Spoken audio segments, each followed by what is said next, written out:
Halo sanak semua, kita jumpa lagi di channel Firdaus Abi. Channel ini akan menyampaikan informasi-informasi inspiratif untuk kita semua. Yuk, tetap di sini. Keliru kita menyusun data dan fakta soal sejarah, ini akan berakibat buruk terhadap negeri kita ini. Sebelum dilanjutkan, jangan lupa komen, like, subscribe, dan tekan lonceng untuk mendukung kanal ini bisa berkembang dan mengabarkan info-info inspiratif buat kita semua.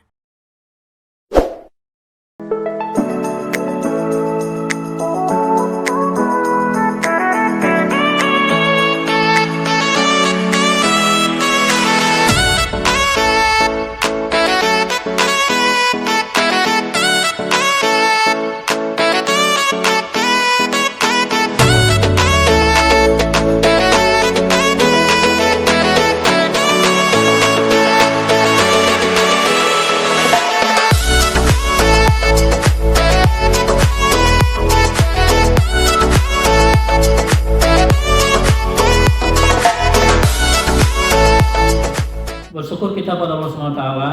Salam beriring salam terkirim selalu pada junjungan kita Nabi besar Muhammad SAW. Bapak Ibu, Ananda semuanya yang kami hormati, Dinas Sosial Provinsi Sumatera Barat melakukan sebuah lomba karya tulis ilmiah yang insya Allah nanti pesertanya akan kita kirim ke tingkat nasional. Karena itu kita buka peluang seluas-luasnya pada anak-anak kita dari SLTA sederajat di Sumatera Barat untuk mengikuti lomba ini dengan sebaik-baiknya, yang mana nanti tim juri yang akan memandu kita adalah orang-orang yang berkompeten di bidangnya. Ada dari jurnalis, ada dari akademisi, ada dari pihak dinas sosial, ada dari dinas pendidikan, sehingga anak-anak semuanya tidak perlu ragu dan cemas tentang bagaimana keabsahan dan keterbukaan kegiatan ini. Yang kedua yang perlu saya sampaikan adalah bahwasanya menjelang Ananda semuanya memberikan tulisan-tulisannya pada dinas sosial, maka peserta semuanya dibimbing dulu dalam sebuah BIMTEK kilat yang akan disampaikan oleh Pak Abi, Pak Yurnaldi, dan Pak Yudi. Nanti Bu Nova juga mungkin bisa melengkapi apa yang akan disampaikan oleh pemateri, sehingga jelas tahapan-tahapan seperti apa yang akan kita tulis dan seperti apa nanti hasil karya tulis itu. Kami berharap nanti setelah ini muncul tulisan-tulisan yang baik daripada Ananda semuanya, sehingga betul-betul menggambarkan inilah kita sebagai orang-orang yang care terhadap kepahlawanan. Dari sebanyak ini peserta, kemudian nanti kita memasukkannya ke dalam email. Nanti akan kita saring 10 peserta terbaik dan akan mempresentasikan hasil tulisannya itu di hadapan para juri. Nah, siapa nanti yang akan mendapatkan peserta terbaik 10 besar itu, pihak panitia tidak pernah intervensi, kita serahkan seluas-luasnya kepada Bapak Ibu yang menjadi juri dalam kesempatan ini. Jadi keakuntabelannya bisa kita pertanggungjawabkan dengan sebaik-baiknya. Dan berharap juga kita nanti mudah-mudahan, ini wacana saja, mudah-mudahan nanti kalau memungkinkan hasil karya-karya Ananda ini kita kumpulkan, kita siapkan menjadi sebuah buku dan bisa menjadi koleksi kita di perpustakaan di sekolah kita masing-masing. Jadi untuk itu kami dari pihak panitia berharap Ananda semuanya menyimak, memahami dan mengerti tentang apa yang disampaikan oleh Bapak narasumber kita sebagai bekal kita untuk menyiapkan tulisan karya ilmiah kita untuk beberapa waktu ke depan. Itu saja mungkin yang bisa saya sampaikan dalam kesempatan kali ini. Selanjutnya kita serahkan kepada Bapak Ibu moderator dan Bapak Ibu yang akan menjadi juri dalam kesempatan kali ini. Alhamdulillah min rabbika wa la takunanna minal mumtarin. Wabillahi taufiq wal hidayah. Assalamualaikum warahmatullahi wabarakatuh. Alhamdulillah, bersyukur kita kehadiran Allah Subhanahu wa taala karena kita masih diberikan kesehatan dan kekuatan, kesehatan terbaik. Salawat beriring salam kita sampaikan pada junjungan kita Nabi besar Muhammad sallallahu alaihi wasallam. Bapak Ibu yang berbahagia, anak-anak dan adik-adik kami yang kami banggakan. Pertama saya ingin menyampaikan sebuah apresiasi yang luar biasa sebetulnya untuk kolaborasi Dinas Sosial Provinsi Sumatera Barat dengan Dinas Pendidikan ini. Kenapa? Karena setahu saya mungkin ini termasuk sebuah lomba yang agak unik dan harus menjadi pedoman bagi kita ke depan. Kenapa dikatakan begitu? Biasanya hakikat sebuah lomba, panitia hanya tahu bahwa diadakan lomba, kemudian panitia menunggu hasil dari peserta lomba. Tapi ini enggak. Ini justru peserta, malah calon peserta dipandu terlebih dahulu. Dipandu terlebih dahulu bagaimana menulis yang baik dan bagaimana menulis yang benar. Nah, ini keunikan dan hebatnya panitia ini. Apresiasi kita untuk Dinas Sosial. Lalu kemudian yang kedua, pemateri kita tidak tanggung-tanggung sebetulnya. Saya perkenalkan, beliau, kalau saya memanggilnya Bang Yurnaldi. Boleh panggil Pak Yurnaldi, boleh panggil Bang Yurnaldi, boleh panggil Om juga, boleh panggil Danal, terserah. Beliau senior saya. Aktivitas menulis beliau itu sejak masih SMA, Bang? Iya. Sejak masih SMA, berarti saya usia adik-adik hari ini. Lalu kemudian beliau masuk kuliah di UNP atau waktu itu masih IKIP. Ijazah beliau masih IKIP, belum UNP. Dan beliau juga aktif di koran kampus namanya Ganto. Sampai pernah menjabat pemimpin redaksi dan pemimpin umum memang. Jadi dua pimpinan tertinggi di sebuah media itu, pimpinan redaksi dan pimpinan umum di Ganto. Lalu berturut beliau menjadi wartawan Kompas. Nah, dengan bekal Kompas ini untuk pada masa lalu sampai hari ini untuk bisa lolos ke Kompas itu saja rumitnya luar biasa. Nah, Bang Naldi menjadi wartawan Kompas awalnya untuk Sumatera Barat, lalu kemudian ditarik ke Jakarta. Nah, di luar kegiatan beliau dalam aktivitas jurnalistiknya, ada sesuatu yang perlu nanti adik-adik dan ibu-ibu garap atau gali lebih jauh dari beliau, bahwa beliau adalah seorang penulis. Dan mungkin saya bisa menghitung, mungkin ada 100-an ya Pak ya? Mungkin lebih dari 100-an gelar juara lomba, baik itu tingkat provinsi maupun itu tingkat nasional. Sebagai panduan untuk kita semua, sebagai panduan untuk generasi-generasi penerus beliau juga barusan meluncurkan buku yang berhubungan dengan menulis. Nah, ya Pak. Nah, ini saya lihatkan, ini sebetulnya menarik, sangat menarik. Wartawan dan penulis yang diperhitungkan. Judul bukunya Menang dalam Kompetisi.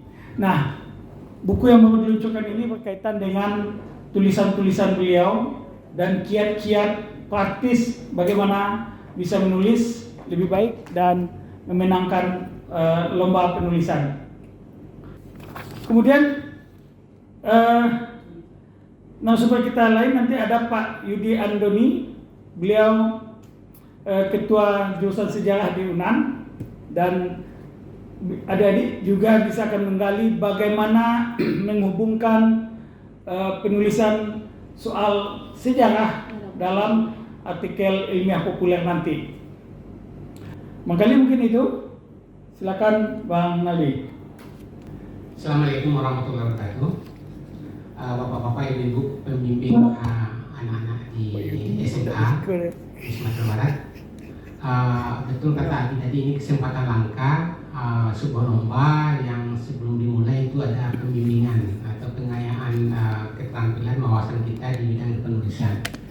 Ini dianggap penting oleh panitia, oleh Dinas Sosial Provinsi, supaya karya adik-adik bisa menjadi karya yang diperhitungkan dan menang di tingkat nasional. Harapan kami, juri juga demikian. Ini tanggung jawab moral kami bagaimana menilai karya yang betul-betul berpeluang untuk menang secara nasional. Nah, untuk mencapai itu memang perlu semacam pembimbingan yang di banyak sekolah atau dari WA yang masuk dari berbagai guru pembimbing di sekolah kepada saya. Dia menanyakan, ya kira-kira esai itu seperti apa, contohnya seperti apa.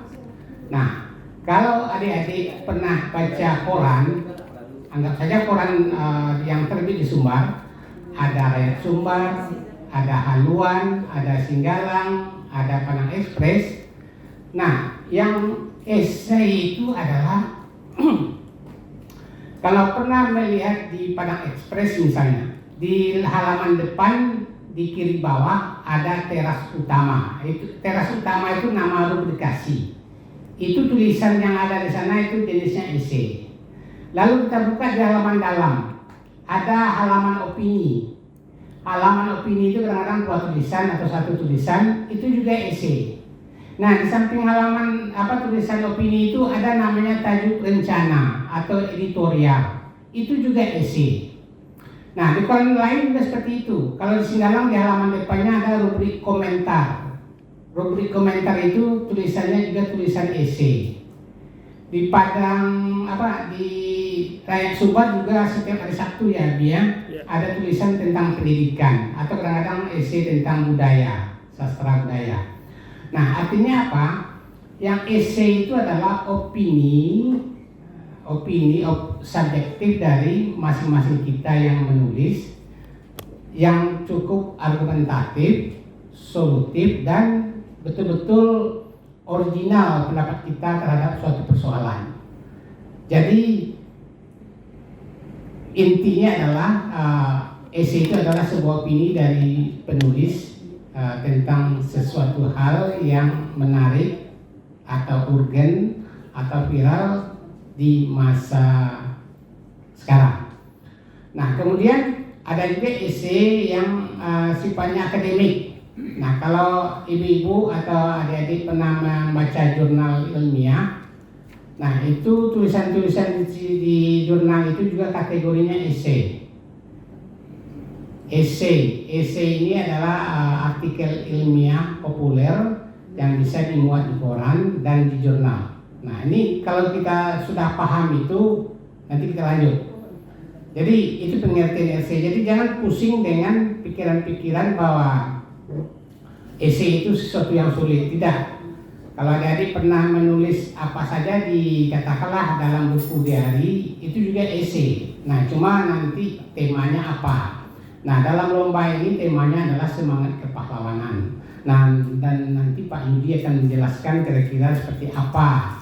Nah, kenapa tema perlu dijelaskan? Karena dari penilaian biasanya esai itu kalau sesuai dengan tema, kalau bisa kita menerjemahkan tema ke dalam sebuah tulisan yang menarik, itu berpeluang untuk menang. Ada juga kadang-kadang tulisan bagus, menarik, tapi di luar tema. Nah, ini bisa tidak juara. Jadi nanti Pak Yudi akan menjelaskan kira-kira semangat pahlawanan itu seperti apa. Jadi yang dari saya yang penting itu adalah bagaimana kita menerjemahkan tema. Itu pertama. Kemudian ketika tema sudah ada, kiat selanjutnya adalah bagaimana anak-anak bisa menelusuri pustaka, membaca referensi terkait dengan tema yang atau judul yang sudah kita tetapkan. Bisa berupa buku, bisa berupa makalah, bisa berupa hasil penelitian, bisa juga artikel di berbagai media yang kita baca terkait dengan apa yang akan kita tulis. Nah, setelah membaca artikel dan setelah referensi, lalu kita kaitkan dengan apa yang kita tulis. Kalau masih ada persoalan yang belum terjawab dari ide atau gagasan anak-anak, itu bisa melakukan wawancara. Jadi karya kita itu bersifat faktual, opini, dan harus terkini. Nah, data-data yang ada pada buku kadang-kadang kan datanya begitu lama, tidak aktual, up to date, dan sehingga perlu pengayaan pembaruan data. Nah, untuk ini anak-anak bisa melakukan wawancara bisa jadi dengan pelaku sejarah atau sumber-sumber lain tentang apa yang kita tulis. Nah, ketika itu sudah kita telusuri dengan baik, sudah kita buat kerangka-kerangka kira-kira apa yang jadi persoalan, baru kita mulai katakanlah menyusun. Nah, dalam penulisan esai ini pada prinsipnya hanya terdiri dari 3. Pada batang tubuh esai itu ada 3.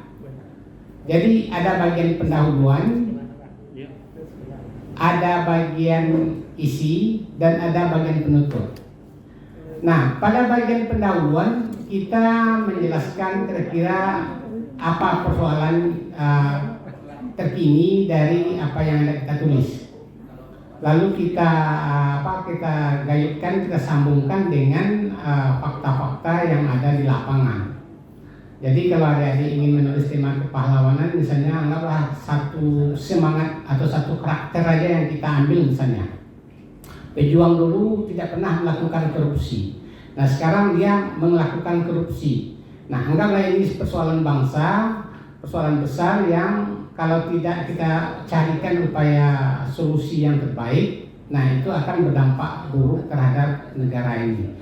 Nah, dari persoalan itu mungkin apa ide-ide yang kita ingin kembangkan dalam tulisan.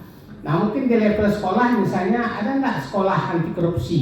Ada koperasi misalnya menjual barang-barang kebutuhan siswa, tapi uangnya kita sendiri yang menaruh dalam kaleng katanya. Mau balik uang ambil sendiri, mau apa. Jadi itu melatih kejujuran. Nah, ini salah satu contoh bagaimana kita mengaktualisasikan nilai-nilai semangat kepahlawanan itu dalam bentuk karakternya kejujuran, anti korupsi, sehingga itu menjadi teladan pembelajaran yang baik bagi kita. Nah, setelah dalam pendahuluan kita membahasnya secara rinci. Nah, dalam pembahasan ini harus ada hal-hal yang argumentatif, harus ada data, harus ada fakta. Misalnya terkait dengan kasus korupsi misalnya. 5 tahun terakhir berapa kepala daerah yang melakukan korupsi sehingga dia ditahan dan segala macam. Nah, itu data-data itu penting untuk memperkuat bahwa begitu parahnya kondisi bangsa ini dalam kasus korupsi. Dan setelah kita tampilkan data, kita olah, kita lihat dengan kondisi di lingkungan kita misalnya, sehingga dapatlah satu kesimpulan, katakanlah betapa pentingnya penanaman karakter anti korupsi sejak dini misalnya. Jadi sejak dininya mungkin sejak SD sudah belajar bagaimana karakter anti korupsi misalnya, atau semangat membangun semangat kemandirian, semangat bisa menjadi katakanlah orang yang mandiri, punya usaha sendiri, tidak bekerja tergantung dengan pemerintah dan segala macam. Ini contoh-contoh kecil bagaimana kita mempraktikkan semangat kepahlawanan di kalangan kita, di kalangan generasi muda dan di kalangan anak-anak didik. Nah, bagian ketiga itu tadi kesimpulan. Dan pada bagian itu kalau artikel atau esai di media massa kita tidak perlu mencantumkan referensi. Jadi bedanya dengan esai akademik di jurnal. Kalau di jurnal teknisnya sebelum kita menulis pendahuluan ada abstrak.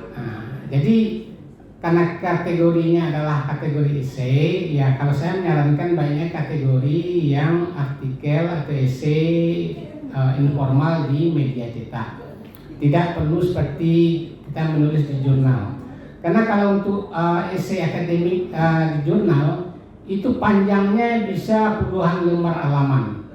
Nah, sementara untuk lomba ini dibatasi 1.500 sampai 2.500 kata. Nah, kalau di dalam prakteknya ini bisa dicek di layar komputer katanya itu, atau misalnya 2.500 kata itu setara dengan 4 halaman kalau nggak salah, 4 halaman atau 5 halaman 1,5 spasi. Nah, ini salah satu penilaian dalam dulu juga. Jadi kalau esai kita melebihi karakter yang ditentukan atau kata yang ditetapkan oleh panitia, kita bisa gugur, bisa didiskualifikasi. Jadi jangan lupa ide kita dijelaskan, diterangkan, dipaparkan sesuai dengan panjang karakter atau kata dari permintaan syarat lomba tersebut. Nah, kemudian daftar pustaka juga tidak perlu, jadi paling itu kita simpan. Artinya tidak perlu kita tuliskan daftar pustakanya apa. Kata kuncinya adalah bahwa esai bukan karya imajinatif, bukan karya fiksi. Itu bedanya dengan karya cerpen, sastra dalam bentuk puisi, novel dan segala macam. Jadi esainya opininya fakta, logis, argumentatif. Yang lebih penting lagi adalah salah satu syarat juga dalam penilaiannya adalah masalah kebahasaan. Dan bahasa, nah ini pengalaman saya membaca karya peserta lomba, itu bahasa Indonesianya kurang menjadi perhatian. Jadi guru-guru pembimbing kalau bisa karya anak-anak yang sudah ditulis dibaca oleh beberapa orang, lalu diberi masukan, mungkin masalah ejaan, masalah paragraf, masalah kalimat dan segala macam, itu sangat penting. Dan pemakaian istilah dalam bahasa asing, kalau ada padanan dalam bahasa Indonesia, itu sebaiknya menggunakan bahasa Indonesia. Jadi soal kebahasaan juga penting. Dan lalu, nah ini yang sering juga lalai bagi peserta sebuah lomba, itu adalah kerapian tulisan. Kerapian tulisan ini kadang-kadang ada yang katakanlah rata kiri kanan misalnya, sehingga dalam kondisi atau fakta seperti itu ada hal-hal teknis yang kadang-kadang terabaikan. Saya lihat misalnya spasinya jarang. Kadang-kadang setelah titik itu biasanya ada satu ketukan baru huruf mulai lagi dengan kalimat baru. Kadang-kadang dengan teknis kita bikin rata kiri kanan itu mempengaruhi juga jarak segala macam. Dan ini biarlah dia tidak rata kanan tapi dia rapi dan sesuai dengan teknis bahasa Indonesia. Jadi kalau kita lihat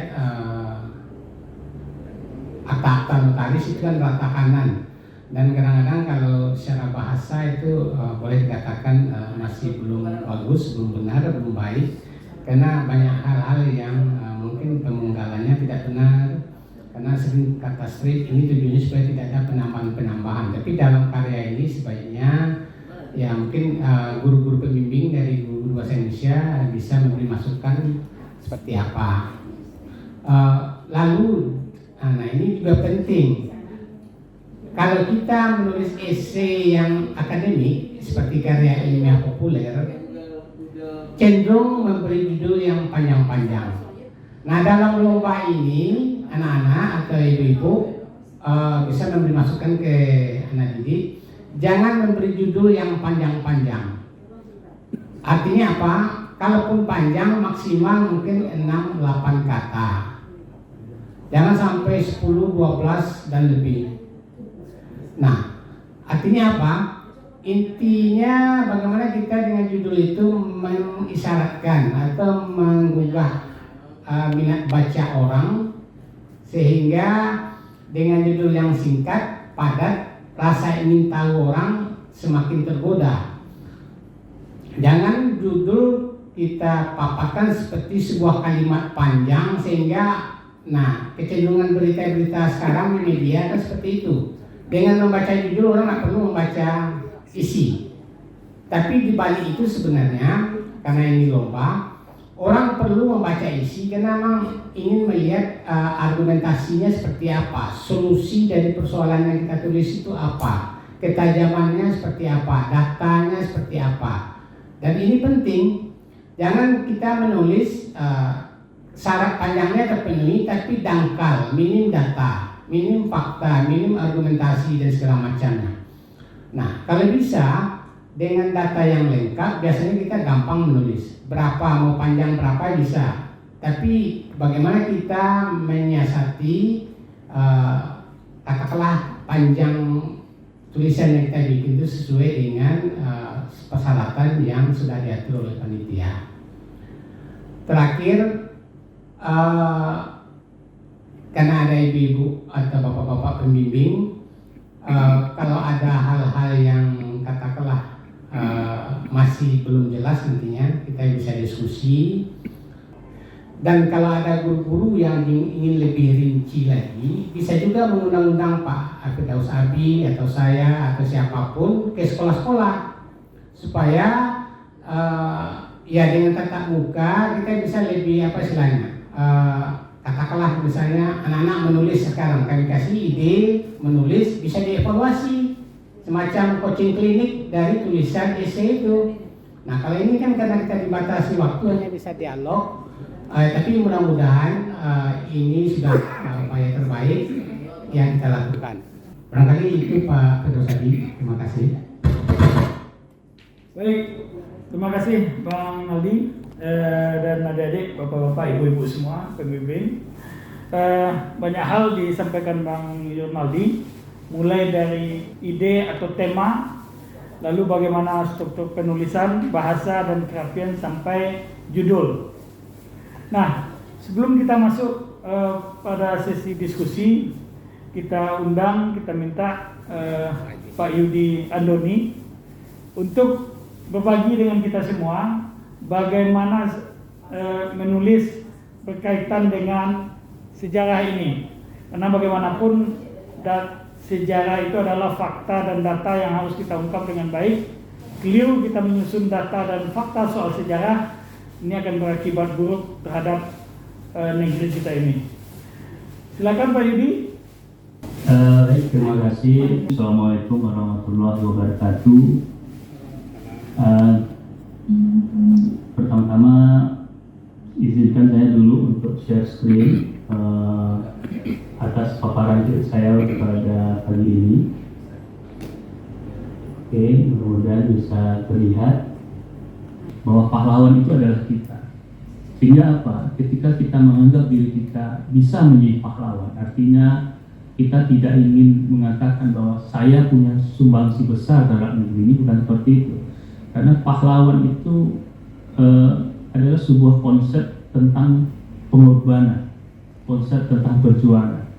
Nah, dalam konteks bahwa pahlawan adalah kita ingin menunjukkan bahwa kepahlawanan atau pahlawan itu adalah bagaimana kita juga berjuang, bagaimana kita juga menunjukkan perhatian besar bagi negeri ini. Sehingga esai-esai yang kita tulis itu, seperti yang disampaikan oleh Pak Yonaldi tadi, memiliki sense of ke-Indonesia. Maka artikel yang akan kita hasilkan juga akan sampai kepada juri di tingkat provinsi ini maupun di tingkat nasional nanti. Ketika kita menulis sesuatu itu berdasarkan hati dan dengan harapan kita, maka saya yakin hati juga yang akan menerima, hati juga yang akan mencoba menyelami kedalaman cerita atau kedalaman tentang nilai-nilai atau tentang apa yang kita rasakan untuk Indonesia ke depan. Karena bagaimanapun adik-adik sini yang SMA ini akan menjadi pemimpin-pemimpin di hari yang akan datang. Nah, saya ingin memulai bahwa siapa pahlawan itu, atau dalam konteks kita hari ini mengenal ada yang disebut dengan pahlawan nasional.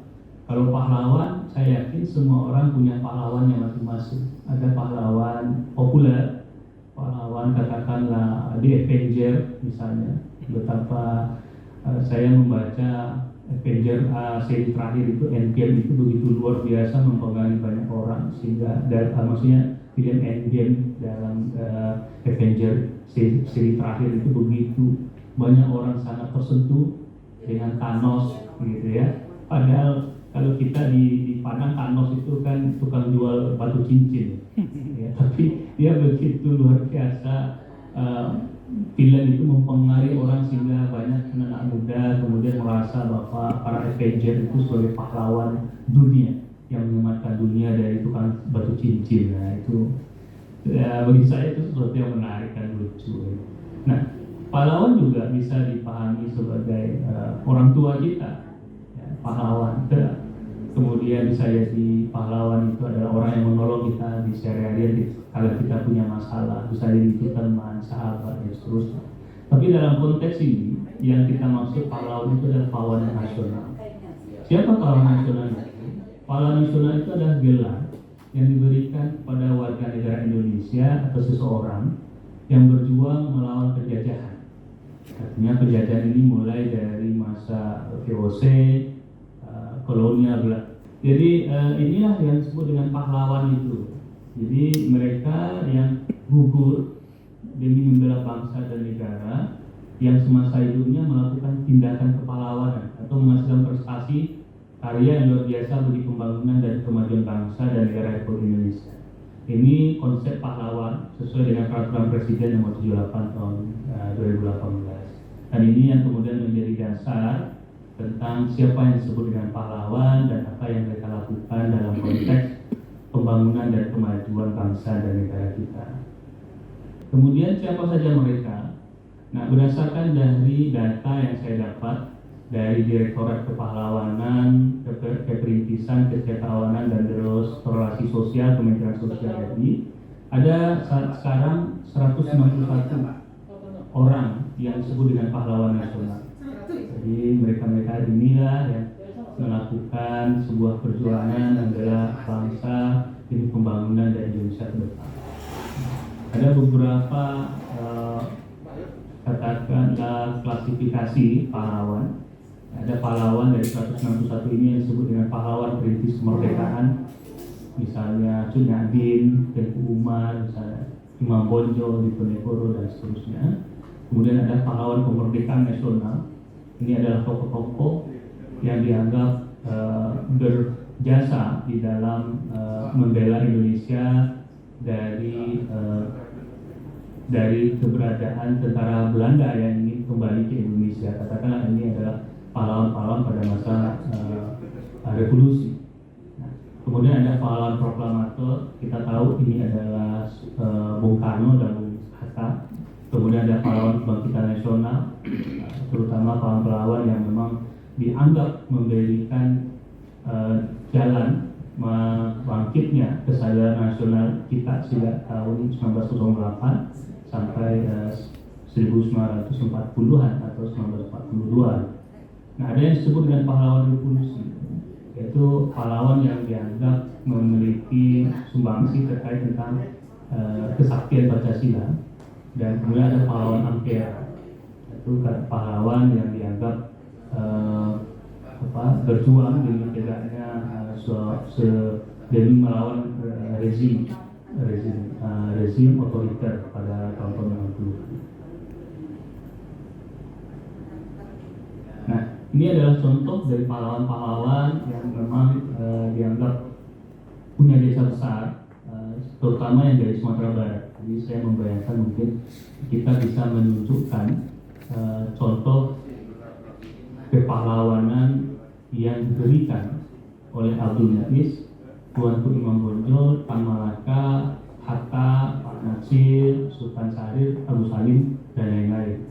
Nah, mereka-mereka ini adalah kita tahu sebagian mereka memiliki sumbangsi yang luar biasa yang dilakukan semasa hidup mereka, sehingga kita hari ini, kita maksudnya adik-adik semua, ya, ada guru juga, saya juga, akhirnya bisa menikmati dalam kemerdekaan sekarang. Kalaulah tanpa ada pengorbanan mereka seperti Mamonjo, Malaka, Hatta, Natsir, Syarif, Agus Salim dan lain-lain, mungkin kita masih dalam fase kolonialisme, mungkin kita dalam fase keterjajahan. Nah, apa yang mereka lakukan ini yang sesungguhnya kemudian mesti kita teladani bersama. Nah, ini adalah foto-foto mereka, Haji Agus Salim, Syahrir, Abdul Muiz, Pak Natsir, Bung Hatta. Ini adalah sebagian dari tokoh-tokoh pahlawan dari negeri Minangkabau atau Sumatera Barat. Nah, pertanyaannya adalah sehubungan dengan tema Esa ini, apa yang mesti diteladani dari pahlawan-pahlawan ini? Apa yang mesti kita ungkapkan?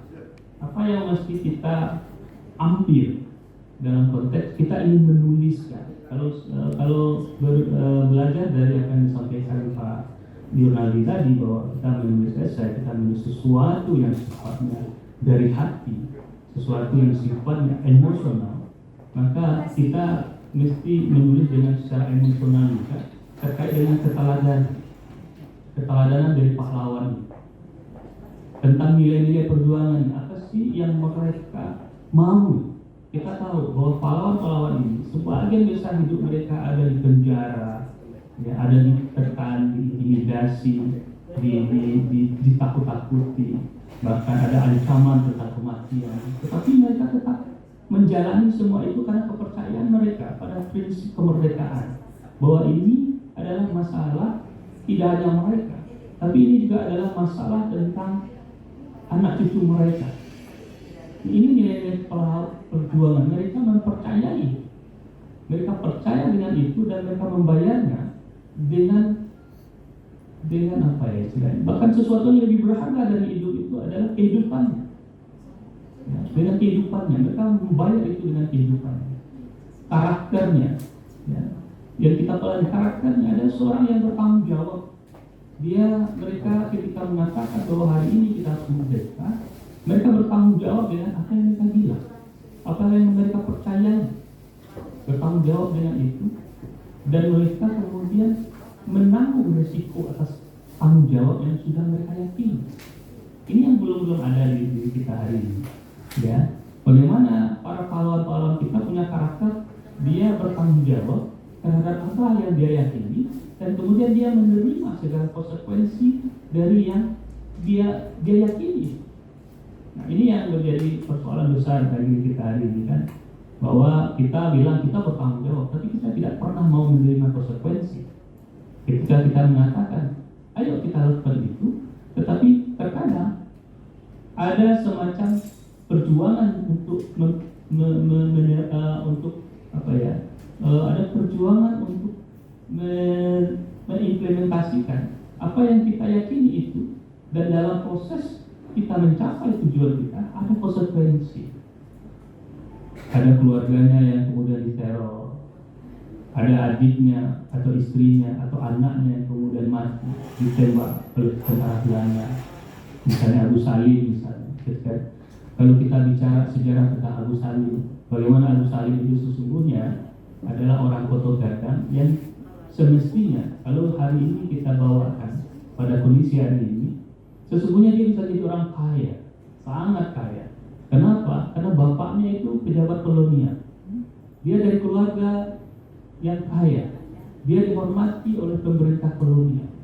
Tetapi sekonyong-konyong, artinya maksudnya, tidak sekonyong-konyong, Agus Salim kemudian belajar tentang keindonesiaan, belajar tentang kemerdekaan, ya, sehingga kemudian dia meninggalkan kemapanan, kekayaan, ya, kemudian penghargaan dari pemerintah kolonial untuk melawan kolonial itu, ya, untuk merdeka Indonesia. Dan dia tahu dan sadar betul bahwa ternyata konsekuensi dari perlawanannya untuk menciptakan Indonesia merdeka ini, dia tahu persis konsekuensinya. Anaknya mati ditembak tentara Belanda dalam perjuangan revolusi. Terus apakah Salim bersedih? Iya, itu hal yang manusiawi. Tetapi Salim bersedih dalam kebanggaan. dan anaknya memilih untuk berjuang, kemudian meninggal atau wafat dalam perjuangan itu adalah bagian dari keyakinannya dan saling kemudian menerima atau saling menerima. Inilah yang saya bilang tadi, karakternya adalah ketika kita mempercayai sesuatu dan kemudian kita menjalankan itu, maka kita harus siap dengan segala konsekuensinya. Ini yang karakter dari pahlawan kita. Inilah kemudian kita belajar tentang pengalaman mereka, bagaimana ketika mereka beryakin pada tanggung jawabnya sebagai negara bangsa ini, sebagai anak bangsa, maka dia menerima konsekuensi. Nah, kemudian tentang wawasan kebangsaan. Nah, ini yang tidak ada hari ini. Wawasan kebangsaan. Wawasan kebangsaan itu adalah tentang bagaimana orang menyadari dirinya adalah bagian dari Indonesia. Ya. Mereka menyadari bahwa Salim, kalau dia tidak sadar tentang keindonesiaannya, tentang jati dirinya sebagai warga negara Indonesia, sebagai warga bangsa Indonesia yang baru, maka dia pasti tidak akan mau berjuang, pasti dia tidak akan mau berkorban. Nah, inilah dia sangat yakin sekali bahwa Indonesia adalah sebuah sebuah cita-cita yang patut untuk diperjuangkan, patut sekali untuk diperjuangkan. Tidak ada lagi sebuah cinta yang melebihi rasa cinta pada negeri ini, dan itulah wawasan kebangsaan yang melekat pada para pahlawan-pahlawan. Minimal saya beberapa tahun terakhir mengkaji para pahlawan ini, terutama dalam hal pemikiran mereka dan foto-fotografi dalam foto-foto mereka, bagaimana ini bisa terlihat pada wawasan kebangsaan mereka. Nah, misalnya ini contoh keteladanan para pahlawan. Sesuatu topik yang mungkin bisa diambil. Kenapa? Dengan contoh-contoh seperti ini kita bisa menulis dari hati. Kita bisa menyampaikan dari hati. Kenapa? Karena ketika kita pertama membaca tentang Hatta, tentang keteladanan Hatta, tentang hidupnya, tentang pengalaman hidup, maka kita akan ketemu tentang ini hanya satu contoh dari keteladanan para pahlawan yang dari Sumatera Barat itu, Hatta yang jujur. Ya. Ada banyak sekali keteladanan Hatta, tepat waktu, ya, bahwa dia kemudian seorang yang sederhana. Bayangkan wakil presiden ketika selesai menjabat, dia tidak punya uang untuk bahkan membayar sewa listrik dan air ketika dia tinggal di Jakarta. Ya, apakah Hatta kemudian resah dengan ketidakadaan uang? Tidak. Ternyata Hatta biasa saja. Bagi dia itu adalah bagian dari kenikmatan hidup. Dia kemudian tidak merengek-rengek kepada orang lain, kepada pemerintah, kepada pejabat lain, tolong dibayarkan listrik, air dan segala macam. Tidak. Bagi Hatta itulah hidup ini, dan dia berusaha untuk mencukupi itu dengan kerja kerasnya yang lain. Nah, ya, kemudian juga bagaimana dia seorang yang jujur dalam artian dalam menggunakan uang negara. Satu kali Hatta pernah sakit, kemudian karena beliau adalah wakil presiden, mantan wakil presiden, kemudian oleh pemerintah beliau dibawa dibiayai perjalanan ke Swiss atau ke Belanda ketika itu untuk operasi. Nah, setelah beliau sembuh dan kembali ke Indonesia, ternyata ada uang yang berlebih yang diberikan oleh pemerintah ketika itu. Terus Hatta bilang, kembalikan uang itu. Dan sekretaris pribadinya bilang, Pak, ini udah dianggarkan, Pak. Iya, betul dianggarkan, tetapi kan saya dibantu pemerintah sampai saya kembali dan sembuh. Nah, ternyata ada kelebihan, dikembalikan ke negara. Tapi negara nggak mau terima, Pak. Ini haknya Bung Hatta, kata sekretarisnya waktu itu, waktu Wangsa Wijaya. Kata Hatta tetap tidak kembalikan itu ke negara, karena itu bukan hak Hatta. Ini contoh keteladanan dari Hatta. Ada banyak lagi. Yang paling menarik dalam catatan saya, tidak hanya Hatta yang hidup, tapi semua pahlawan yang ada di Indonesia, yang ada di Sumatera Barat, yang memiliki jabatan luar biasa, menjadi pejabat, tetapi tidak pernah kita nampak bahwa mereka begitu kaya dengan rumah yang mewah, mobil yang mahal. Bahkan Hatta ketika dia meninggal, harapannya untuk bisa membeli sepatu beli, sepatu kulit itu, ya, pada masa dia remaja dulu, tahun-tahun 30-an atau 20-an di Bukit Tinggi, ternyata nggak bisa terbeli sampai masa hidupnya. Padahal beliau pernah jadi wakil presiden.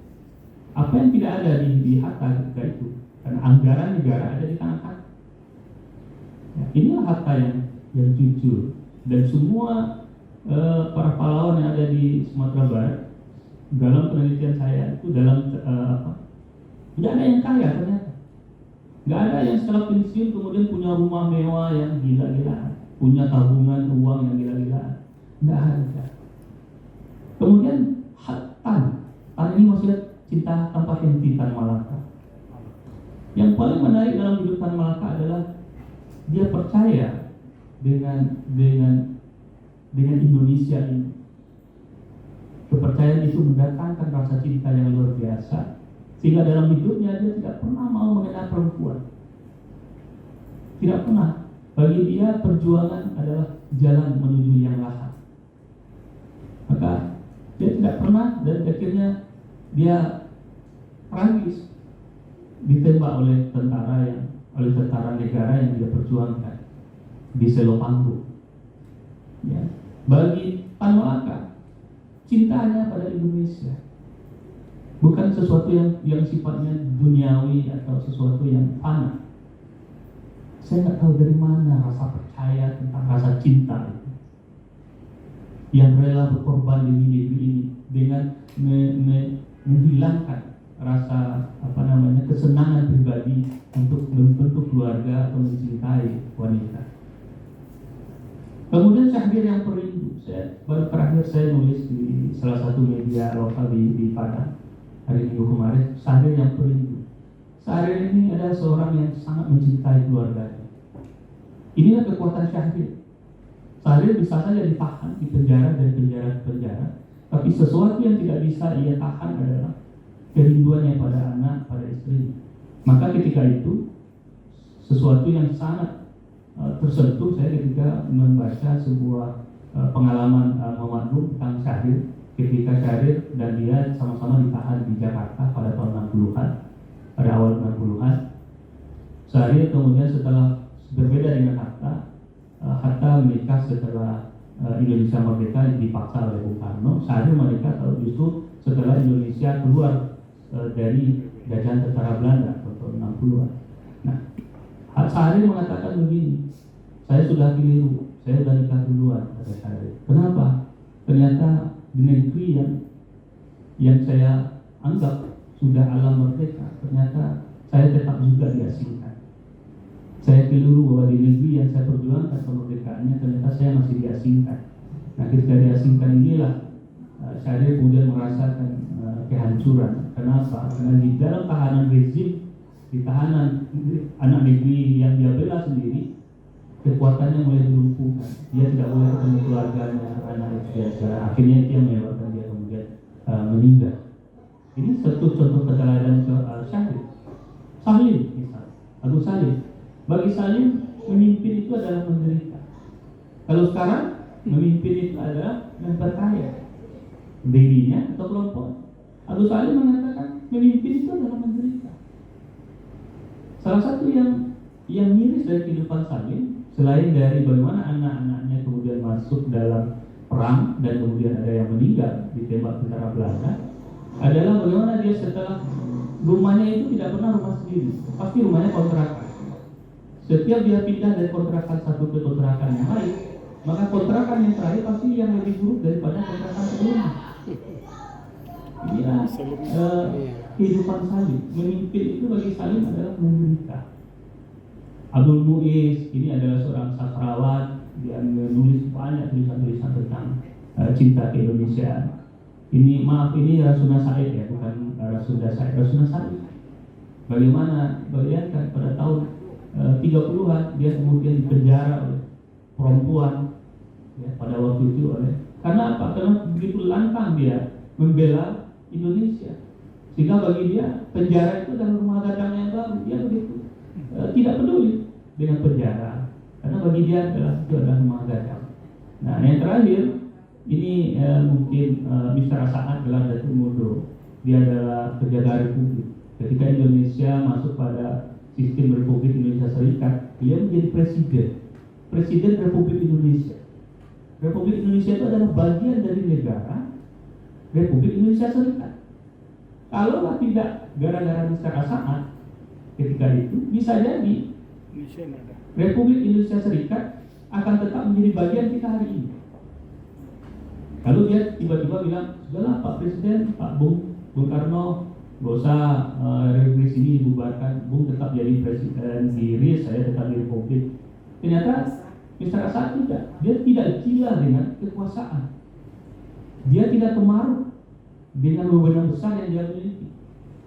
Dia mementingkan keutuhan negeri ini di atas kesombongan sebagai seorang pejabat presiden.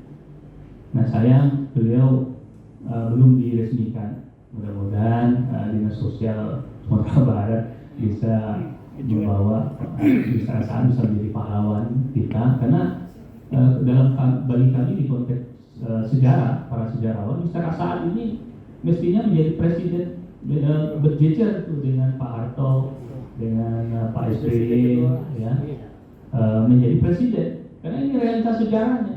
Nah, saya ditenggelamkan. Nah, mudah-mudahan ke depan Mr. Asa'ad ini bisa menjadi catatan sejarah. Ini adalah kutipan yang saya bilang tadi, kita kata hanya ada satu negara yang pantas di negaraku, dia tumbuh dengan perbuatan dan perbuatan itu adalah perbuatanku. Ini adalah kutipan yang paling disukai oleh Jakarta untuk memberi kekuatan bagi dia dalam berjuang bagi negeri. Mungkin itu saja Pak Abi, mohon maaf bila terlalu panjang atau terlalu banyak salahnya kata, silap dan perbuatan. Wabillahi taufiq wal hidayah. Assalamualaikum warahmatullahi wabarakatuh. Saya kembalikan ke Pak Abi. Baik, terima kasih Pak Yudi, Bapak-bapak dan ibu-ibu semua pembimbing, kemudian anak-anak kami yang kami banggakan. Panjang lebar disampaikan oleh Pak Yudi, dan apa yang disampaikan beliau semakin menukik pada fokus tulisan yang akan ada dibuat nanti.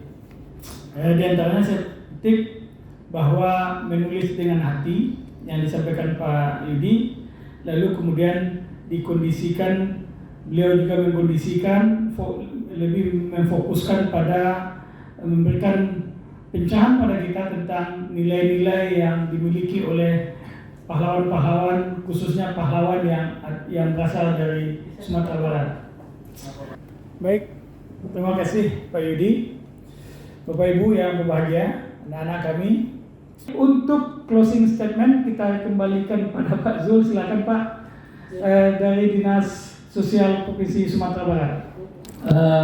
Bapak Ibu, Anda semuanya, alhamdulillah kita hampir menyelesaikan tentang kegiatan ini, di mana ini adalah rangkaian persiapan kita dalam melahirkan sebuah esai. Ananda semuanya sudah dibekali dengan pemahaman baik tentang bagaimana cara penulisan, kemudian juga tentang dibuka wawasannya tentang bagaimana itu kepahlawanan. Tinggal bagaimana kita menuliskan dan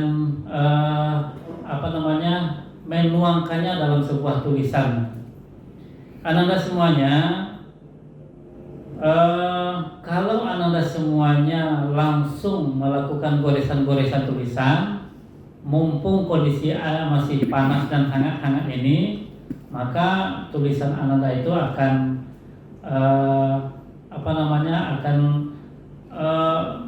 memiliki sebuah hal yang up to date. Tetapi ketika kita biarkan dingin terdahulu, maka dia akan membeku dan hilang dari ingatan kita. Maka untuk itu, setelah selesai acara ini, mari kita mulai dengan goresan-goresan kecil kemudian kita lanjutkan menjadi sebuah gagasan-gagasan besar. Ananda semuanya, di tayangan kita itu sudah kita tayangkan, ada terlihat di layar kita. Bisa kita menjadikan pedoman dan menjawab beberapa pertanyaan yang ditanyakan oleh Ananda semuanya. Yang pertama itu pesertanya adalah siswa SMA SMK se-Sumatera Barat. Kemudian yang kedua itu kegiatan yang sedang berlangsung hari ini, kita berikan pembekalan, kita berikan wawasan, kita berikan masukan. Jika nanti masih ada yang ragu tentang hal ini, bisa menghubungi pihak panitia atau juga juri sekaligus. Dengan catatan tidak ada kolusi untuk saling meminta dapat pemenang dan sebagainya gitu Pak ya. Jadi tentang teknis dan ide-ide penulisan bisa kita komunikasikan, tapi tidak berkompromi tentang siapa menang dan siapa yang kalah ya. Yang ketiga, panjang naskah ada rentangnya 2.500 sampai 3.000 kata. Itu sudah disampaikan oleh Pak Yunali tadi, mulai dari judul sampai ke penutup. Kemudian menggunakan font Tahoma ukuran 12 spasi 1,5. Kemudian yang 4 kita lewatkan. Yang kelima juga, ini yang jadi pertanyaan, naskah dikirim ke email panitia. Yang mana emailnya? bidang.dayasos.dinsos.sumbar@gmail.com. Itu sudah kita kirim ke chatting WA tadi. Kemudian yang ketujuhnya, naskah diterima paling lambat hari Jumat tanggal 10 September 2021 pukul 1 WIB. Jadi pihak panitia tidak akan mengkonfirmasi lagi siapa yang sudah masuk, siapa yang belum masuk gitu ya. Yang jelas intinya berapapun tulisan yang masuk pada waktu itu, maka itulah nanti yang akan dinilai, yang akan diseleksi oleh Bapak Ibu panitia dan juri kita. Jadi kita tidak mengkonfirmasi lagi, umpamanya SMA 1 Kota Solo kenapa belum masuk, tidak seperti itu. Atau Damasraya kenapa belum datang juga. Artinya kita tidak mengkonfirmasi lagi. Bagi tulisan atau karya ilmiah yang sudah masuk, itulah yang akan kita nilai. Tetapi jika ada yang masuk kegiatan Zoom hari ini, ternyata nanti tulisannya tidak masuk, berarti dia tidak menjadi peserta dalam kegiatan lomba ini ya. Kemudian pengumumannya itu kita sampaikan melalui Dinas Pendidikan itu 10 hari setelah itu, 20 September 2021. Dan yang 10 besar sebagaimana disampaikan tadi akan kita muat di Harian Rakyat Sumbar dan online www.rakyat.sumbar.id. Nah, nanti itu sebuah bonus bagi kita. Nanti kalau Ananda semuanya masuk 10 besar, bisa dilihat koran atau koran online yang bersangkutan, bisa menjadi sebuah referensi bagi kita. Kita clipping atau kita dokumentasikan menjadi sebuah kenang-kenangan bagi kita. Mudah-mudahan karya ilmiah ini tidak hanya sekedar lomba semata, tetapi menjadi wahana bagi kita dalam belajar menulis dan menyiapkan diri kita menjadi seorang penulis hebat, sebagaimana Pak Yunali sampaikan tadi, dan beliau adalah saksi hidup kita yang akan kita tiru dalam melahirkan karya-karya tulis berikutnya. Terima kasih. Ya, juga WA untuk kalau Ananda semuanya ingin berkoordinasi dan berkonsultasi, Bisa Pak, bisa aku kantong. kita kirimkan, kita bacakan nomor WA yang bisa dihubungi. Ananda semuanya bisa berkonsultasi dan berkomunikasi langsung dengan beliau. Yang pertama Pak Yurnaldi, panelis kita yang pertama tadi. Nomor WA beliau 08 12 614 79 920. Sekali lagi Pak Yurnaldi 0812 614 79 920. Kemudian Pak Yudi Andoni, nomor WA beliau 0813 6344 3699. 0813 6344 3699. Kemudian Pak Firdaus Abi 0821 7053 1100. Sekali lagi 0821 7053 1100. Ananda semuanya bisa berkonsultasi dan berkomunikasi dengan beliau, tidak dipungut bayaran sama gratis. Jadi rugi Ananda semuanya jika tidak memanfaatkan ini. Dan sampai saat ini yang baru mengisi daftar hadir sudah 75 orang dari 100 orang yang hadir pada Zoom meeting kali ini. Jadi masih ada waktu dan masih ada beberapa orang yang belum mengisi daftar hadir. Termasuk juga ibu-ibunya jika ingin mengisi daftar hadir, silakan. Mohon maaf sekali lagi, hanya khusus Ananda semuanya. Jadi ibu guru pendamping tidak. Tolong diisikan nama yang lengkap dan benar untuk kita buatkan sertifikat tanda Ananda adalah pernah mengikuti lomba esai dinas sosial tahun 2021. Itu saja mungkin yang bisa saya sampaikan. Mohon maaf atas segala kesalahan. Terima kasih atas segala perhatian. Wabillahi taufiq wal hidayah. Assalamualaikum warahmatullahi wabarakatuh. Waalaikumsalam.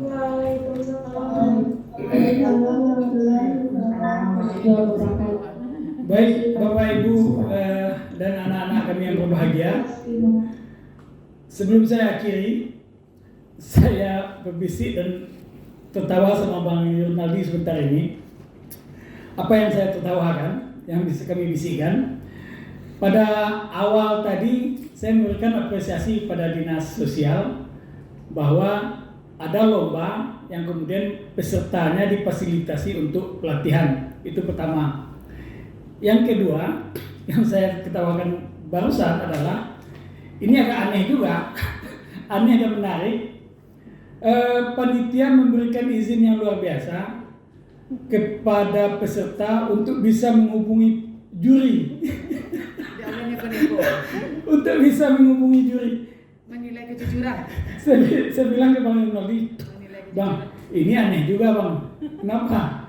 Biasanya juri ini disembunyikan orang biasanya, agar yang lain jangan bisa menghubungi, apalagi nanti dia negosiasi, Bang Firdaus, kita bagi hadiah, bagi 2 aja kita hadiahnya.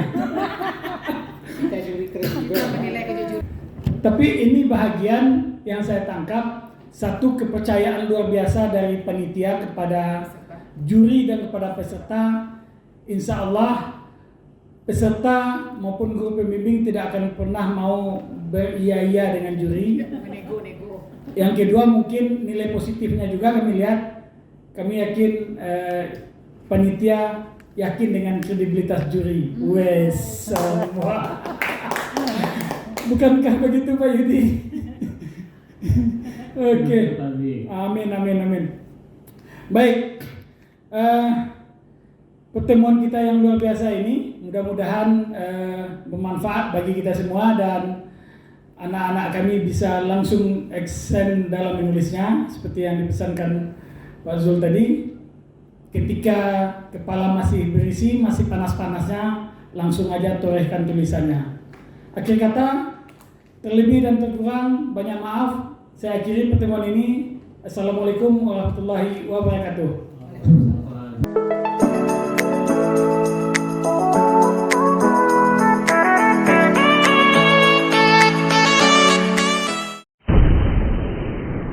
Sampai di sini dulu jumpa kita kali ini, dan tetap dukung channel ini sehingga kami bisa memberikan informasi-informasi yang inspiratif untuk kita semua.